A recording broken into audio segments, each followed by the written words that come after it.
Halloween is just around the corner. If you're planning to raid your kid's goodie bag, we're going to give you the perfect beer to match with each of these candies. Guess what was the most sought after malt beverage of 2019? This stuff. No!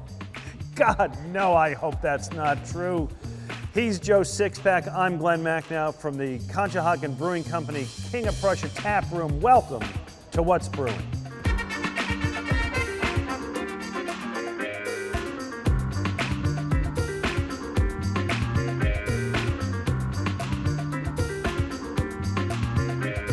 What's Brewing, brought to you in part by Monco Makers, powered by the Valley Forge Tourism and Convention Board, download the app, and by the Conshohocken Brewing Company, now with 5 locations. Ready? Fire! Whoa! Hey, do you guys want to come with us?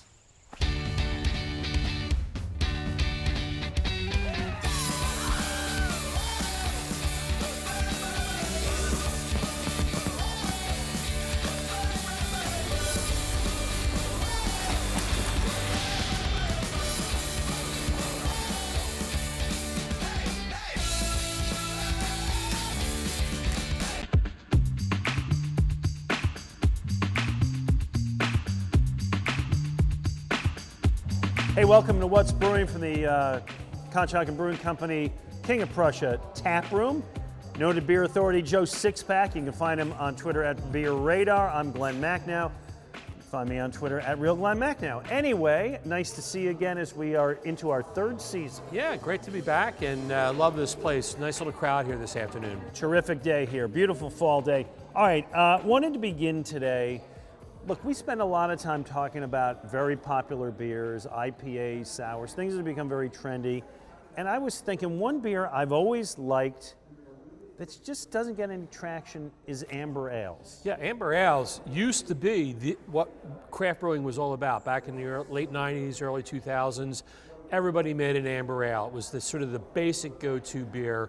And you know, it's true, today a lot of people think of it just as a boring beer, but there's a lot of still good amber ales out there. Very drinkable stuff. So we're going to do our beer trade today. So I walked all of 10 feet over to the bar here and got you one of these. It's a special release that we're doing, an amber ale. It's called Semicolon, and proceeds benefit the American Foundation for Suicide Prevention. It's an amber IPA hopped with, I'm going to read this right here, Sabro, Urillo, and Sriracha Ace hops. Cool. So it's a great label. It's a great cause too. And I usually keep up with what Conchi's doing, but this is the first time I've had this beer. See, there you go, amber, nice, right? I like the color. It's actually, I like the beer. It's sort of a little bit darker amber than you might expect, almost to the red area, but it looks beautiful. Like nice sort of pillowy head there. Yeah, I want to spend some time, you and I, this season focusing on beers that don't get enough attention.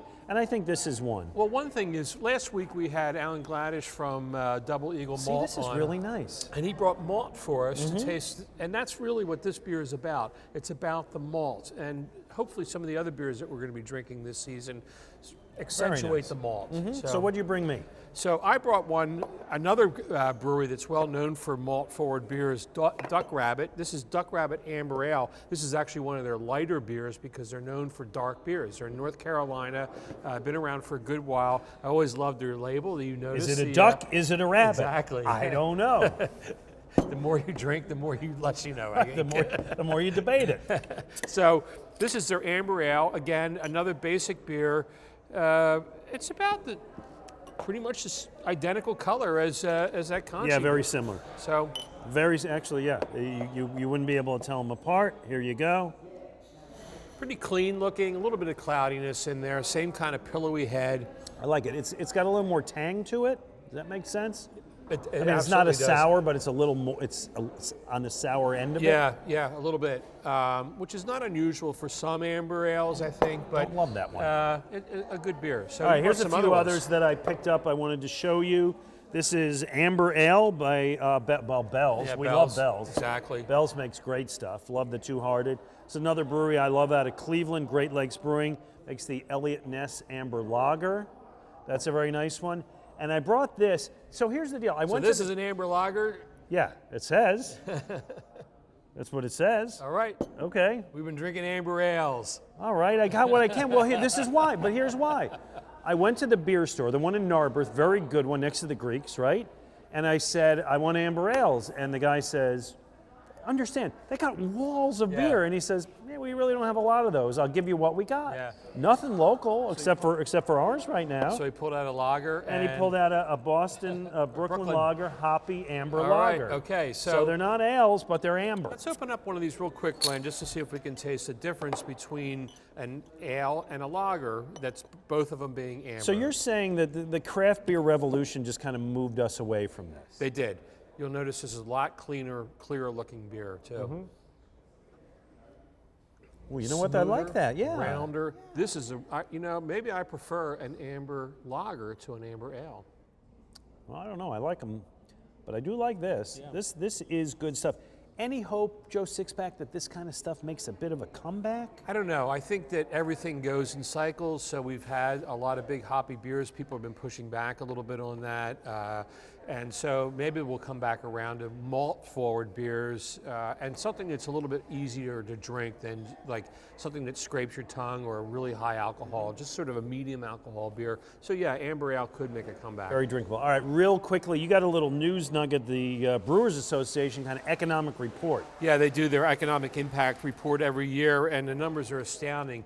Craft beer now responsible for $79 billion worth of impact in salaries, taxes, and so on in the United States. In the Philadelphia area alone, the 3 states, Pennsylvania, New Jersey, Delaware, are responsible for $8.5 billion worth of economic impact. Lesson, drink as much beer as you possibly can. It's good for the economy. All right.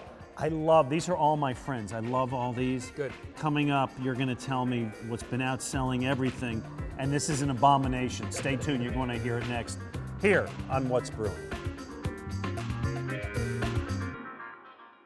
I'm Joe Sixpack. I love beer and I love travel. I've visited great breweries around the world, and I'm inviting you to join me on my next expedition to France. Yes, they make beer in France. We'll travel the Seine on a luxury river cruise from Paris to Normandy. We'll visit breweries, explore the sights, drink great beer, and maybe some wine. Join me in October 2020. Just visit my website at phillybeerworld.com. Let's discover a world of beer together.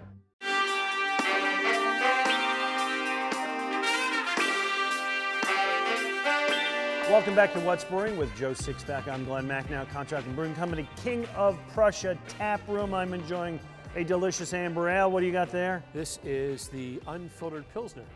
Beautiful. So this is what we enjoy drinking, but Joe Sixpack, in last year we did an episode where we talked about they're trying to make a trend out of this hard seltzer. Ha ha ha! This will never work. We joked it, we laughed it off. We did. Nobody's ever going to buy this stuff. We were wrong. Big time we were wrong. Really, it's. What's going on? I wish I knew. Maybe we can figure it out if we actually taste it this time. Oh, you brought some. So. What'd you bring? All right. So White Claw, you might have heard. Oh, that's the biggest thing in the world. Yeah, they were having shortages. I actually had no problem buying it, so I think some of that was trumped up. There's definitely a social media thing on this. Yeah. So this is White Claw Hard Seltzer Pure. So this is unflavored. Here's what I learned about White Claw. They are 60% of the hard seltzer market, and this year they are building they are spending $250 million to build up their supply chain, including a facility in New Jersey. That's a big investment. It is. Essentially this is, it's colorless. It's no aroma. Not much. I mean, very faint. Tastes a little bit like fake sugar in the background. God, that's hideous. Well, I mean, I know it's supposed to be innocuous, but... All right, so we're two old guys, maybe. We're old beer drinkers. Why do you think that this has become so popular? A year ago, the top 3 spiked seltzer blends, were 6% of the share in the beer, cider, seltzer category. By the way, that's a big category because actually this is, does not resemble beer at all. Let's just make that clear. Right. A year ago, Now it is 19% of the share. In 1 year, it tripled its share of the market. I read a quote that said, "This kind of growth has been unprecedented and has certainly penetrated would-be beer and cider consumers." I don't know. Does it really, or does it just get people who who really aren't beer fans? They just are looking for what I call an alcohol delivery device. Okay, so here's you got another we got to try? Yeah, we got to try it. This is a flavored one. This is Haven't we suffered enough? Arctic Summer Black Cherry. Oh, yum. So this would be my theory, based on nothing other than this is what I think. The people who will drink this are drinking this instead of Miller Lite. You're going to a tailgate, you want to drink, but you don't want to get bloated. You're maybe somebody who, and I don't want to say this in a condescending way, but you're not somebody who drinks 8.2% craft beers. Maybe. You're somebody who's drinking 4% beer, it's like, here, this is easy. I would agree with that, except we're starting to see small craft brewers make this stuff because they want a piece of that market share. These are people that. Please, Glenn. Oh God! Medic! Oh, black cherry. It smells like here, black hold cherry. on. I gotta. It tastes like black cherry medicine. Yeah, that's actually pretty awful. The other one was okay, passable. Palate cleanser. Yeah, really. So craft breweries are doing it. That seems immoral. Well, I mean, Boston Beer, they make Truly, which is, one of their big products. Locally in the Philadelphia area, Forgotten Boardwalk has started making it, one called Jamais, which... Very disappointed to hear that. Yeah, I am disappointed. Supposedly it's okay, but... okay, by what standard? Well, they want better than this? They won a contest, but, this is basically... So did George Costanza. Yes, he did. But, I guess maybe we're out of step with this whole thing. Well, I'm sure we are again, and I'm comfortable being that way, and I'm not afraid to admit I'm not a 25-year-old tailgater who's going to think this is fun. Again, we are here to talk about what's brewing, what's new, what's working. I got to tell you, this is the end of the world as we know it.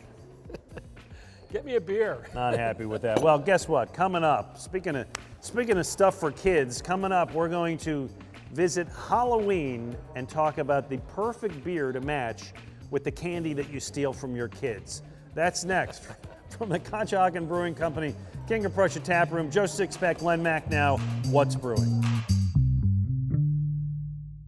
Hi, it's Glen Macnow. You've seen some of our Conshohocken Brewing Company spots on this show, so I'd like to invite you to come and check them out. You can find us in Conshohocken, Bridgeport, Phoenixville, King of Prussia, and here in Havertown, where I'm enjoying an award-winning Puddler's Row right now. It's one of our year-round core beers, along with Type A IPA and user-friendly Blonde Ale. We've also got exciting seasonal beers, like Blood Money IPA, Philly Vice, and our Unfiltered IPA series. And come hungry. From burgers and wings to salads and small bites, there's something for everyone. Don't leave without trying the amazing cheese curds. The warm weather is here, so you can enjoy yourself on one of our outdoor spaces. And good news, you can find Conshohocken beers at grocery stores, distributors, and restaurants throughout PA, South Jersey, and Delaware. So get yourself to Conshohocken Brewing Company. I'll meet you at the bar. Welcome back to What's Brewing. It's just a beautiful, crisp day here at the Conshohocken King of Prussia tap room. We're having a great time sitting around drinking beer. We got rid of that seltzer, thank God. Oh, God. All right. Cleanse the palate now. Yeah, I have an admission to make, and if either of my sons is watching, I want to apologize because all those years when you were kids and you wondered why the Halloween candy disappeared so fast, well, it's because your mother and I would sneak into your room at night and we would eat all of your candy. I don't think that's going to come as a big surprise. No, probably not. It's every generation has done it, but we're beer guys. So as Halloween approaches, Joe Sixpack, I thought you could help tell me what beer goes best with what candy. You got a bunch of seasonals here is what you did? And I got to tell you, I don't have kids, but I've done a lot of research on this because while I wait for the kids to show up, I'm dipping into the candy supply a little bit. Hey, we got any candy left? Like, no. Right out. All right, Turn listen, the lights out. I love, this is a nice local, the Goldenberg Peanut Shoes, a great Philadelphia classic. Here you go. Here's a peanut chew for you. What am I drinking with this? Okay, so I thought we'd actually go with a English beer here. This is Witchwood God, that's such a good candy bar. It really is good. Witchwood Hobgoblin is an English bitter. Just thought it would be, something basic because I really want to taste the flavor, the nuttiness, the wonder that is the Goldenberg peanut I got chew. news. That's a top-rate candy. All right, we're going to pause now while we chew. Yeah. Okay. So wait, what kind of beer is that? Yeah, I got the name, but what is it? This is Witchwood Hobgoblin. Well, I got that, but what is it? Oh, I'm sorry. What is that? It is an English bitter. It's dark. It's an English bitter. Okay. So we make the ESB here. That would work as well. So I think it's a good pairing because it lets the flavor of that peanut chew come through without dominating it. All right. The next beer that I chose, well, I'm sorry, we should go with candies All right. first. I've taken a lot of flack from people I know because at my house I always have like 3 or 4 choices for the kids. Big basket, big bars. Choose what you want. That's very generous. Well, you can't go with the little mini bars. That's, come on now. Got to give away. Anyway, but people give me a hard time because I give out mounds, and they say kids don't like mounds. No kid likes mounds. How does a kid not like Coconut. mounds? I don't know. I like a nice mounds bar. They say kids don't like the coconut. You tell me. All right, well, let's see how it goes with this one, which is a classic Halloween beer, Rogue's Dead Guy Ale. It's been around for a long time. All right. Maibach, I thought might go well with the coconut flavor. There's my bar. Here you go. All right, thank you, Glenn. You know what? That's a winner. That's a winner. Totally. Right? Yeah. And a very underrated candy. Yeah. Folks, trust me, your kids like mounds bars. They think they're great. Can't get enough. All right. I go with that one, for sure. So this is a Maibach. Very nice. Trogs, love them. Good stuff. All right, next up. We could do this all day. The #1 candy at Halloween, the bestseller nationally. It got a little. What happened to that? I had it in the car, and I had to go somewhere before here. Car got a little hot. It's a mutant Reese's. Well, they kind of melted a little bit, and then I put them in the fridge to get them cold again, so it's a little misshapen.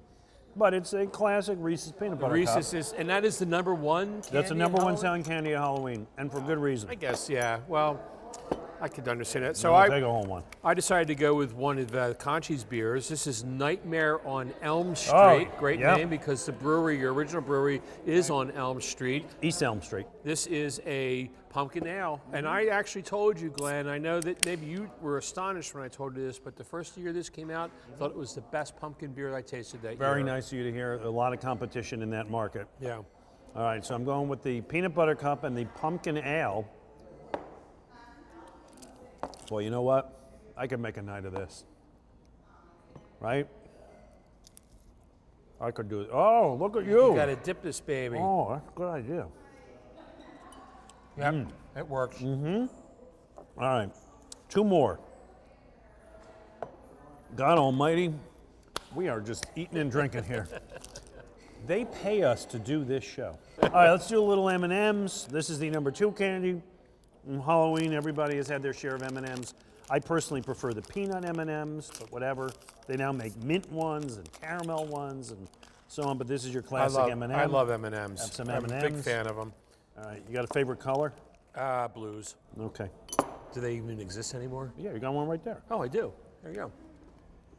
All right, what are we drinking with this? All right, this is Manny Yunk O-Lantern. Uh-huh. This is another big beer. This is a Imperial Bourbon Vanilla Pumpkin Wow. Ale. Imperial Bourbon Pumpkin Vanilla. 8.5% alcohol. Got all your basic food groups in there. Exactly. Good stuff. Which actually, goes with all the different colors of M&Ms, I think. Wow, that's a nice beer. Big bottle, right? Yeah, it So is. that's for 2. Hey, 2, maybe not with you. Finally, because I know you hate it and everybody hates it. Nobody likes candy corn, but folks, I hope I'm reaching you a few days before. Don't give this to the kids, all right? All this other great stuff, don't give them this. All right, what are we doing? I've been trying to think about this one, Glenn. Yeah. What would go well with basically a plastic Yeah, look at kind this of thing. like flavorless, Right. fake you Look know, at this. You could hammer a nail in with some this sort thing. of like chemical experiment. I'm not sure what you drink with this. The only thing I could come up with was hard seltzer. You know what? That one's entirely on you. Enjoy yourself, big boy. Well, there you go. We hope this was informative for you. We had a good time. Coming up next, we are at, as we said, Conshohocken Brewing Company in King of Prussia.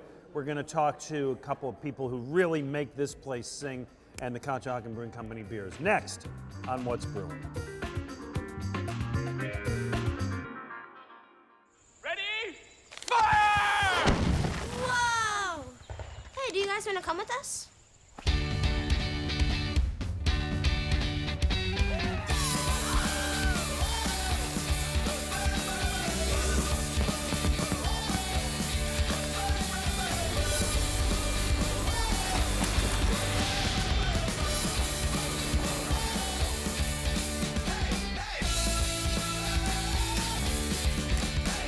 I'm Joe Sixpack.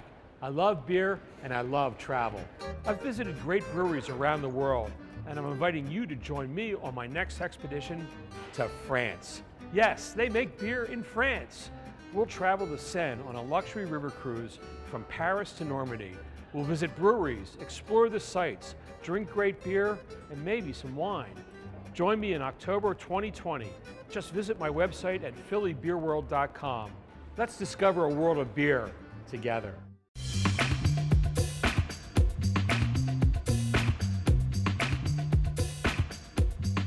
Welcome back to What's Brewing, new season. Happy to have you with us. Tell all your friends to watch. All right, Joe Sixpack, we have started this year's Brew Down, 4 different categories. We actually had the first result. What do you got? Yes, in the dark category, we had 2 big beers, 2 stouts actually. Shaka-Maximum from Philly Brewing and Lancaster Milk Stout from Lancaster Brewing. Oh, I know who won that. Both good beers, Yeah. but Lancaster Milk Stout won. It's a very popular beer. Big following. 72% to 28%. Wow. You can vote online at our Twitter feeds, which is at Real Glen Macnow and at beer_radar. And we'll be doing that all season. We do love your involvement. We love to get our listeners involved. All right, as we've said, we're at the Conshohocken Brewing Company King of Prussia Tap Room. Delighted to be joined by 2 of the guys that make this place and all of the Conchi places really work. Justin Henning is the Director of Restaurant Operations. Andrew Colligan, Sales Manager. Guys, thanks so much. Absolutely, thanks for having us. We are just floored and impressed. The new facility here in King of Prussia. Justin, tell us a little bit about it. So we wanted to upsell our beer, produce more, so we needed a bigger space. 15,000 square feet. It's a 30 barrel brew house. We have our canning line. We have a keg filler. We're ready to go. We're rocking and rolling. And a lot of tanks right over my shoulder lot of here. tanks. There's a lot of capacity here. 4 brand new 60 barrel fermenters, 5-head cask filler, which we're really excited about. So that's going to allow us to can, basically upwards of 40 cans a minute. So you guys sell a lot of beer, you move a lot of beer in your own places, but a place like this is actually producing beer to be sold out in the market as well. Oh, absolutely, that's the goal. So, just being able to double the size of our brew house and then adding all that extra fermentation space, we're going to be, hopefully, knock on wood, tripling the amount of production that we're going to do within the next year or 2 compared to what we did last. That's impressive. So, yeah, very exciting. So there's still the place in Bridgeport, little bit of brewing going on there. Yep, still our pilot system. Pilot system, and Conchi, which is where it used to be brewed. What's going on there? We will eventually put a pilot system in there. We might do some barrel aging as well, but that's a little bit further down the road. I think small batch, wild ales, hopefully some fun barrel aged stuff. So it's going to give our brewers really a little time. This is at the original location? It is, yeah. I love that spot right along the bike trail. It's hard for me to ride past it without stopping in. It's got a lot of character. Yeah, this it is brand certainly new, clean, stainless, but yeah, that's got some really great character over at Conshohocken, so we're excited to keep it on there. Okay, let's talk about some of the beers that emphasizing right now. The Type A Puddler's Row. We got any of that here? We had some. Puddler's Row. Oh, here it is. USB, There we yeah. go. Okay. Let's talk about this one. Andrew, tell us a little bit about this. Yeah, Puddler's Row. This is kind of our baby. So I would say that this is the beer that we're most proud of at Conshohocken Brewing Company. It's an award-winning ESB, so extra special bitter. We were lucky enough to take home back-to-back silver medals at the World Beer Cup in 2016 and 2018. malty. Are you able roasty. to talk and pour at the same time? I think I can. Yeah, it's a little tough for me, but I'll do my best. So. With this guy, we're going to look for some notes of caramel, just a little bit of toffee, roasty. Just a great beer to have a couple of. We call it the all-season ale. It's one you can have a couple of at a time, no matter what the temperature is outside. Again, another beer that accentuates the malt, which I'm all in favor of. Absolutely. It is one of the things that we've been talking a lot about on the show, which is IPAs swallowed the market. And listen, I love IPAs, so that's great. Sours are a thing. But this kind of beer, which isn't, maybe as huge in terms of everybody makes it, it's a terrific beer, and it's nice to have a good one. Yeah, if you're going to sit down and have a couple of them at a time, this is something we want to be able to sit back, enjoy, at a tailgate, watching a game, whatever it might be. This is a beer you can have a four-pack of. When you've got people coming into the restaurant and asking for a beer, how do you describe this beer to people? I would describe it more like a lager profile. Because of the body? Because of the body. Uh-huh. But it's an easy drinking beer. It's not a most sexy, popular style. But I mean, like Andrew said, everyday drinking beer, have a few of them. And that's a good thing too, everyday drinking beer. I'm all for that. Absolutely. I enjoy drinking beer every day, so you got to have something to do it with, Yeah. All right, the Type A IPA is kind of our flag bearer, I guess, right? Without Probably question. the biggest seller of everything on. But this one that Joe Sixpack's pulling out is, when we have it, it's always one of my favorites. And always fresh. MC5. Indeed. So it gets its name from... Well, not only an ode to, of course, the classic band, but Exactly. Also, Understand, old guys like us really respect that you know that. I read about it somewhere. Not only that, but it's also an ode to the fact of the hops that we use in it. So this has Mosaic and Citra, hence the MC. And we're using 5 pounds of hops per barrel when it comes to the dry hopping. So MC5, an ode to the band, and also kind of a description of just all those amazing hops that we use. I love the look. I'm a big fan of the hazy, and this one, when I can't see through it, I know I'm going to enjoy it. Absolutely. And I The can't- aroma is really special too. So, all right, just proof that we might be talking about the malty beers this season, but we still love our hoppy beers, and the aroma is fantastic in this beer. Yeah. So talk about the process, kind of that they go through, conceiving a new beer, something new, something different. I have no idea, actually. The way a brewer's mind works is different from That's a an honest restaurant answer. mind. Yeah, okay. I would guess it involves a few beers, Oh, yeah, of course. Yeah, and just being on top of their game. I mean, beer's constantly changing. People are being experimental on it. We try to hit that mark as well, but try to stay true to style. Pretty proud to have over 50 years of brewing experience at Conshohocken Brewing Company too. So you look at Gordo being one of the first people to ever brew a classic German-style sour Berliner Weiss in America, and then obviously all of the accolades that Andrew Horn brings to our brew team. It's always a pleasure to be here. It's always a pleasure to talk to you, Justin and Andrew. Joe Sixpack, that's going to wrap it up for this episode. Hey, tell your friends we're delighted to be back on TV, and we look forward to seeing you next week on What's Brewing. What's Brewing, brought to you in part by Monco Makers, powered by the Valley Forge Tourism and Convention Board, download the app, and by the Conshohocken Brewing Company, now with 5 locations.